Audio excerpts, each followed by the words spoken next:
¿Qué tal, hermanos? Muy buenos días. Es un gusto, es una bendición el poder estar con ustedes a través de este medio. Ahora sí que venciendo un poquito la distancia e incluso la barrera del tiempo.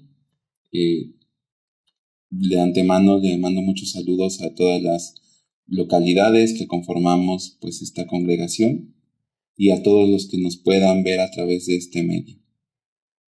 Quisiera que antes de que comenzáramos con este mensaje, hiciéramos una breve oración, pues para que estemos todos en el mismo canal espiritual. Padre, estamos delante de ti en este momento, reconociendo la gran necesidad que tenemos de tu palabra, la gran necesidad que tenemos de ti. Por favor, sé tú quien nos guía a través de este mensaje y que no sea ninguna cuestión intelectual o de inteligencia humana, Padre. De antemano sé que eres fiel, que eres justo y que nos darás esa justa porción que nuestro espíritu necesita en esta ocasión.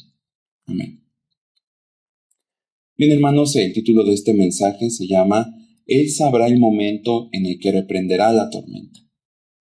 Y es que precisamente este mensaje se centra en que estamos viviendo un momento de inflexión histórico muy importante, en el que todos los ámbitos de la vida del ser humano se están viendo alterados.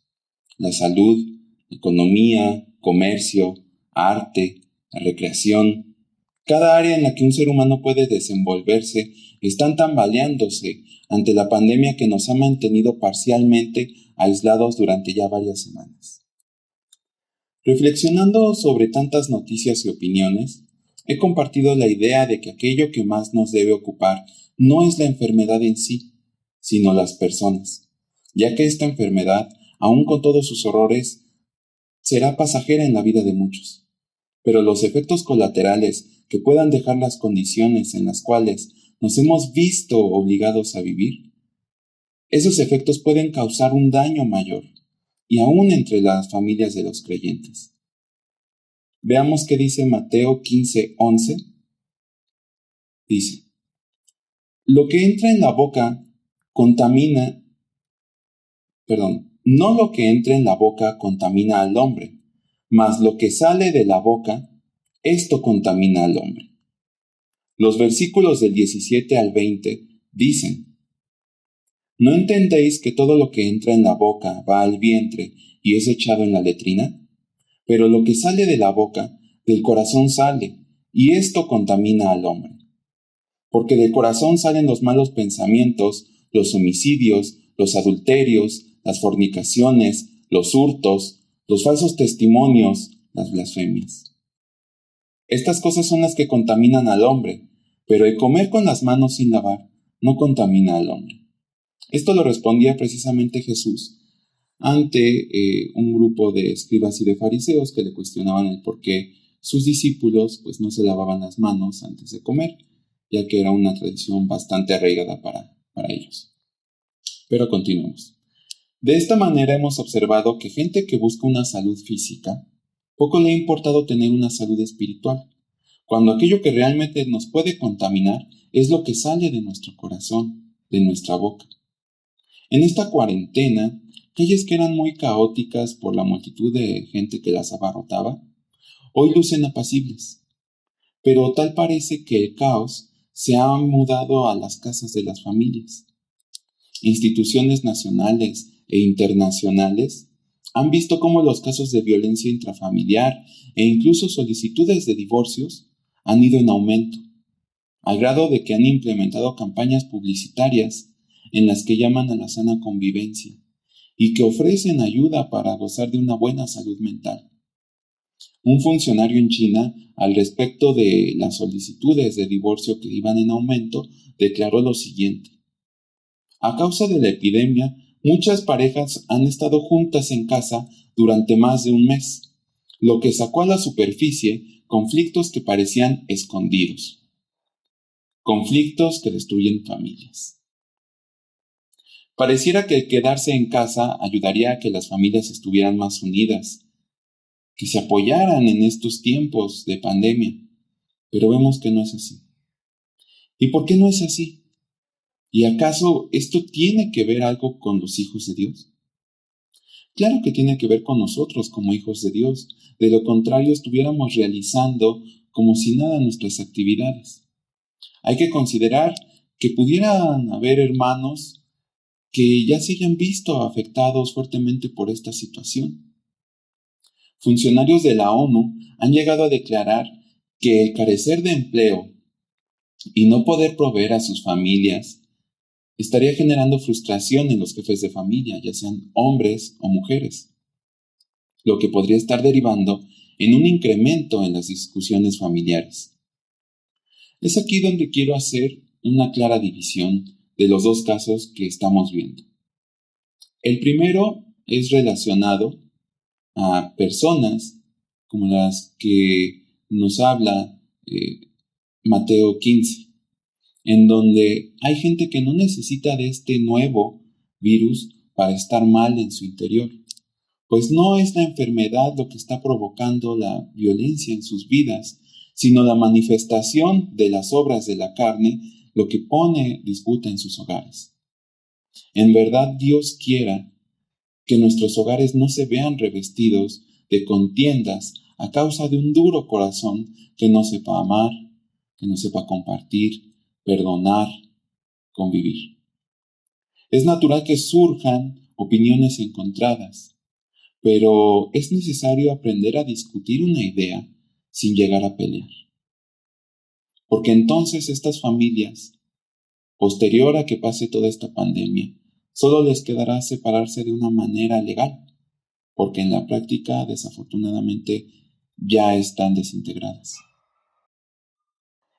El segundo caso, en el cual sí podemos vernos afectados y que es el caso en el que sí quiero ahondar, es que como hijos de Dios, puede que estemos viendo que la estabilidad de nuestro hogar se ve afectada, principalmente cuando de cuestiones de salud o de economía estamos hablando. En lo personal, les puedo compartir que integrantes de mi familia se han visto muy afectados en sus trabajos, pues dependían del salir y del flujo de gente para poder desempeñar sus trabajos. Y sé que a lo mejor esta es la realidad de muchos hermanos. Hermanos que sus trabajos consistían a lo mejor en vender algo, en desplazarse en algún lugar y de que las personas consumieran sus productos. Somos hijos de Dios y confiamos en Él. Entonces, ¿qué perspectiva debemos tener ante la posible limitación, carencia o incluso la pérdida de salud que podemos experimentar debido a esta situación? ¿Dejaremos que la frustración nos despoje de toda fe y esperanza? Todo esto nos muestra que no importa cuántas fuerzas pensemos que tenemos, cuán hábiles somos o lo que puedan valer nuestros talentos humanos. Debemos depender siempre de Dios. Él sabrá el momento en el que reprenderá la tormenta. Así es, tal como cuando los discípulos de Jesús veían con horror cómo sus vidas peligraban ante una tempestad y se les hacía todavía más increíble que con todo esto el Señor Jesús durmiera. De esta manera podemos llegar a encontrarnos en estos momentos. Pero veamos qué dice Marcos 4 del 35 al 41. Dice lo siguiente. Aquel día, cuando llegó la noche, les dijo, pasemos al otro lado. Y despidiendo a la multitud, le tomaron como estaba, en la barca. Y había también con él otras barcas. Pero se levantó una gran tempestad de viento y echaba las olas en la barca, de tal manera que ya se anegaba.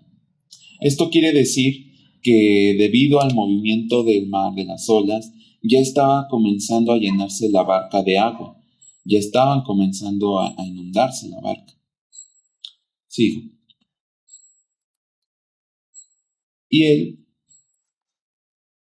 él estaba en la popa, el Señor Jesús estaba en la popa, es decir, en la parte trasera de la barca, durmiendo sobre un cabezal. Y le despertaron y le dijeron: Maestro, ¿no tienes cuidado que perecemos?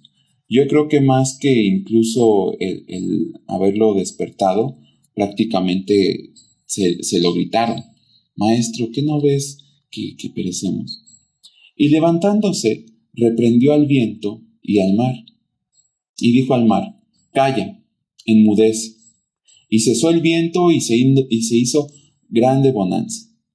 Aquí la cuestión de bonanza, en cuestiones de navegación, hace referencia a que las condiciones para navegar precisamente sean óptimas.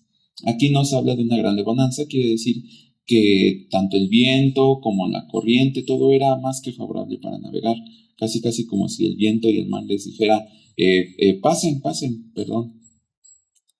Y les dijo a sus discípulos: ¿por qué estáis así amedrentados? ¿Cómo no tenéis fe? Ellos entonces temieron con gran temor y se decían el uno al otro: ¿quién es este que aun el viento y el mar le obedecen? Tal vez aquí las cosas hubiesen sido muy diferentes si en vez de haberse hecho esta pregunta entre ellos, le hubieran preguntado directamente al Señor Jesús y preguntándole: ¿quién eres tú que aun el mar y el viento te obedecen? Pero, como dice este versículo, tuvieron gran temor. Aquí, pues, obviamente hay demasiado que reflexionar y apropiar, pero vamos a enfocarnos en un aspecto crucial, y es que los discípulos no tenían fe. Así de sencillo, no tenían fe. Si no, el Señor Jesús no les hubiese confrontado con esa pregunta: ¿cómo no tienen fe?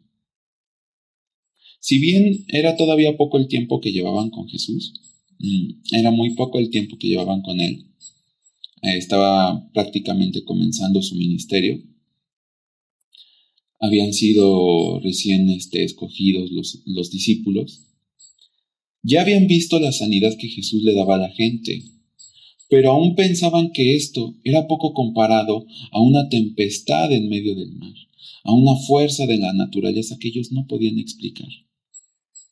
Aquí viene entonces la pregunta que entre ellos se hacen y dice: ¿quién es este que aún el viento y el mar le obedecen? ¿Quién es este? No le conocían. Entre ellos pensaban: ¿quién es este? Sí hemos visto que cura a la gente, pero siendo sinceros, no es el primero que lo hace en la historia de nuestro pueblo. Y pues había una tormenta, a lo mejor recordaron el testimonio un poquito de Jonás, que también logró que se calmara la tormenta, pero en esa ocasión él tuvo que ser arrojado de la embarcación. Y aquí veían que Jesús había reprendido personalmente a estas fuerzas. La realidad es que no se puede tener fe en alguien que no conoces. Ahora, ¿cómo conocer a Dios? El problema que tenían entonces los discípulos y que muchos de los creyentes tenemos actualmente es que somos demasiado protocolarios. Y Dios no quiere que nos preocupemos más de las formas que del hacer.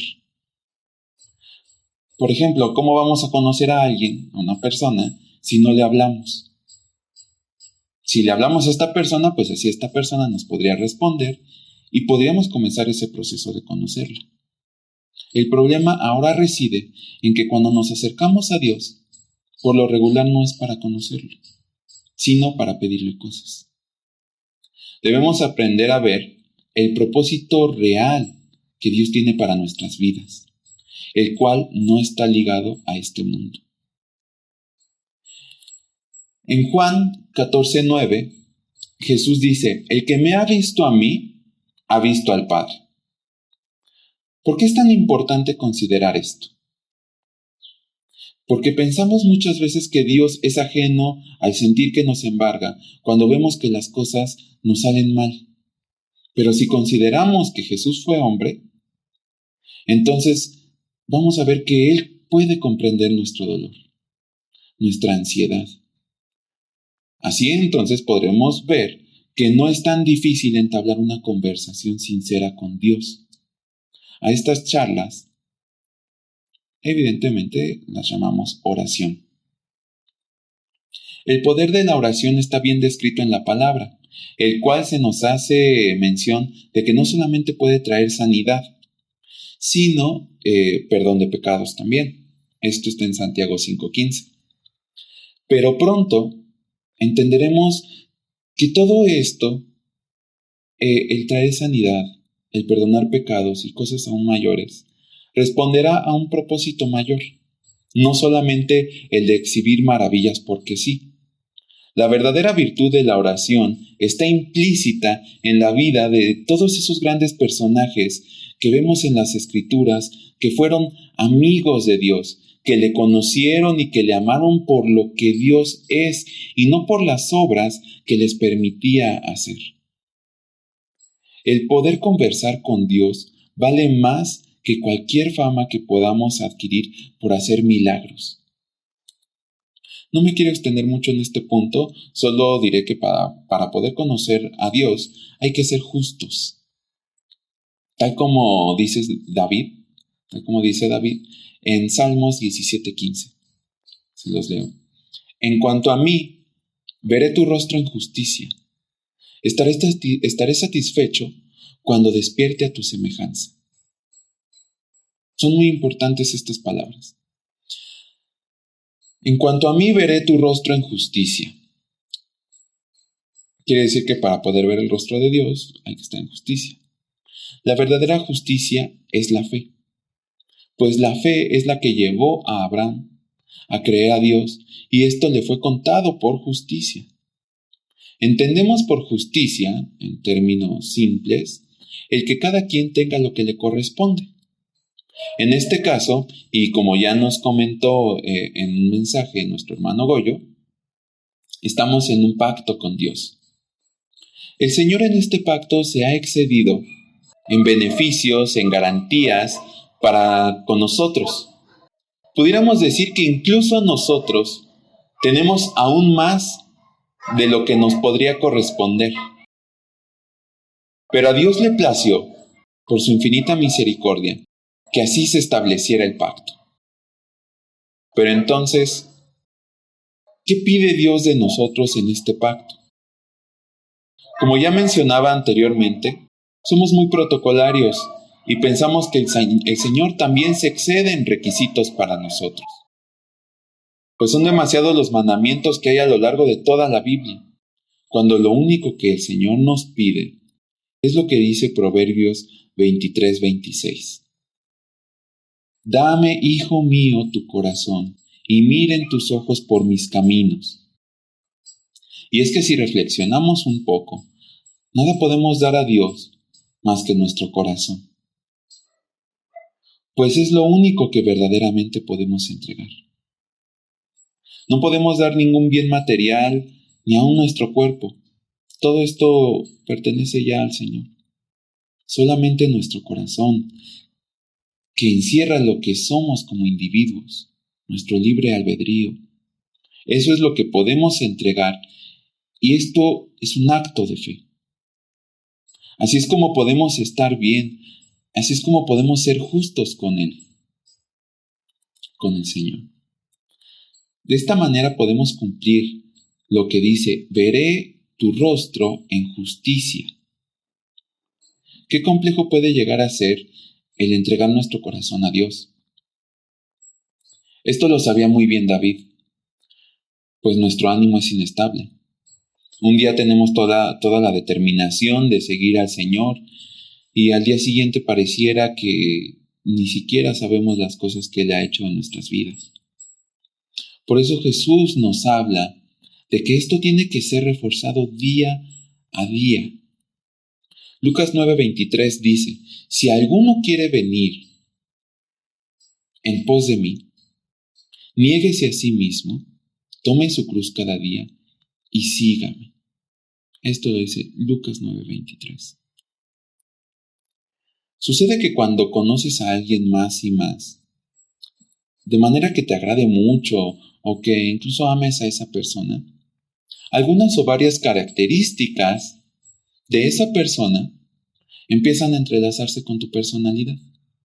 al grado de que llega el momento en el que te pueden decir, eres como fulanito o te comportas como sultanito. ¿O no les ha pasado que ven a un par de amigos, de muy buenos amigos, que actúan muy similar? Que incluso se ríen casi igual o que sus respuestas son muy similares. Es porque seguramente se han sincronizado de lo bien que se conocen y han formado una personalidad semejante. Por eso David decía que estaría satisfecho cuando despertara a la semejanza de Dios. Él sabía que su personalidad poco a poco se iba a diluir en la persona de Dios. Y él quería llegar a ese punto en el que todo su ser expresara a Dios. Vemos entonces que dentro de David ya no latía el corazón simple de un siervo, sino ya latía el corazón de un hijo de Dios. Pablo nos anima a ser imitadores de Cristo en este sentido. No imitadores en apariencia o como el concepto que tenemos de lo que es una imitación, que es similar a una falsificación. No, sino en llegar a conocer a Dios, a Jesús, a tal punto que nuestra personalidad se vea entrelazada y sincronizada con la de Dios, con la de Jesús. Y ya no vivamos nosotros, sino Cristo en nosotros. Si tú te acercas sinceramente, hermano, a Cristo en oración y le pides que se revele a ti, verás que Él ya estaba tocando a la puerta de tu corazón y lo que hiciste fue simple y sencillamente abrirle la puerta. En ese momento lograremos tener la certeza, la confianza en el Padre que le llevó a Jesús a actuar de esa manera ante la tempestad. Pues ni las olas golpeando la barca le hacían perder a Cristo la paz que el Padre le había dado. En Juan 14:27 nos dice Jesús a todos nosotros: la paz os dejo, mi paz os doy. Yo no os la doy como el mundo la da. No se turbe vuestro corazón, ni tenga miedo. Y nosotros pudiéramos preguntarnos, ¿no? En esta situación, en estos días que estamos viviendo tan difíciles, ¿cómo puedo decir que tengo potestad sobre algo que me hace estar en carencia? ¿Qué autoridad tengo sobre este problema si mi casa, si mi familia está en riesgo? En alguna ocasión pude compartir en la localidad sobre esto que les voy a mencionar a continuación, pero es necesario que lo vuelva a decir porque los tiempos que estamos atravesando realmente lo ameritan.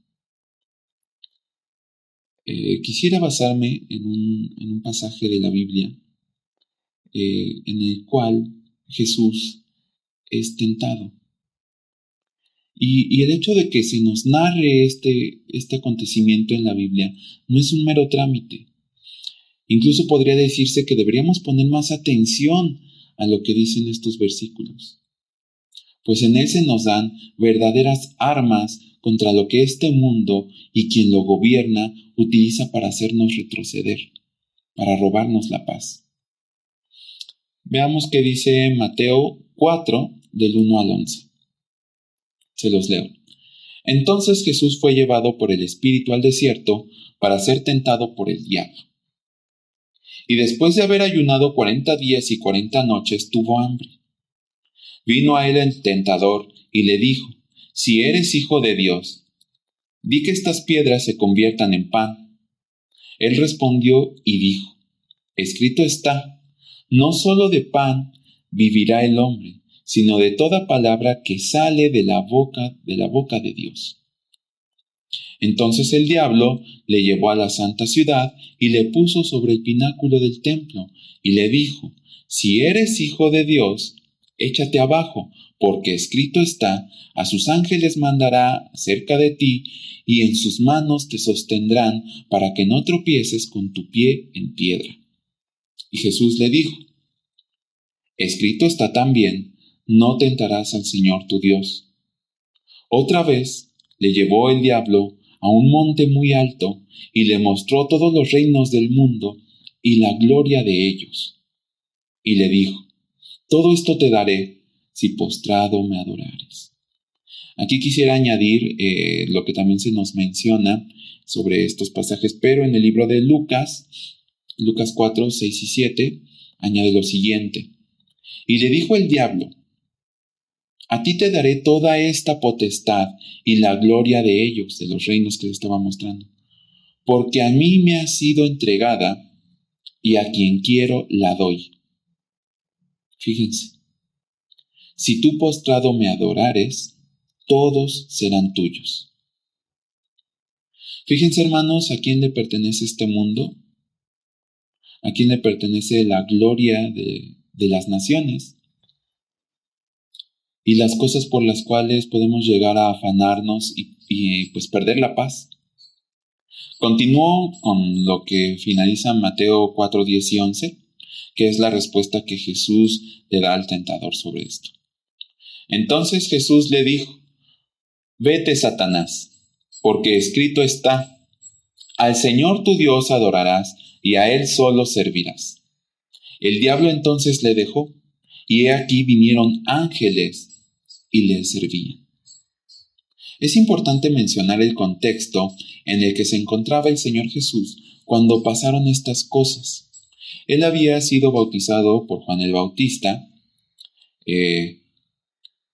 y como si estuviéramos viendo a Job, el cual en una cuestión, como dicen, sin saber qué pasaba, fue pedido por el diablo para hacerlo renegar de Dios, pues por medio de pruebas bastante fuertes.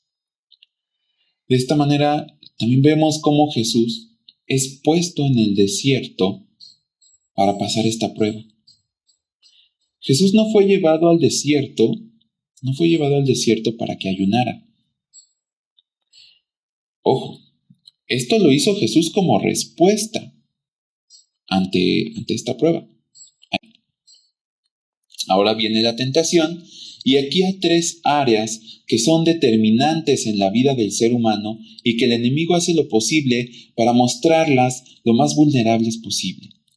El sustento, podemos decir el sustento alimenticio, el bienestar físico, que pudiera estar nuestra salud, y la realización personal.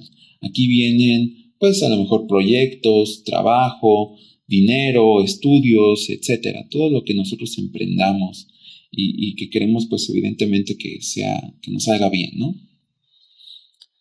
Y también es notorio que el enemigo, en 2 ocasiones, trata de poner en tela de juicio la calidad de hijo de Dios del Señor Jesús, al instarlo a que si era hijo de Dios, pues entonces hiciera que cambiara la situación en la que se encontraba.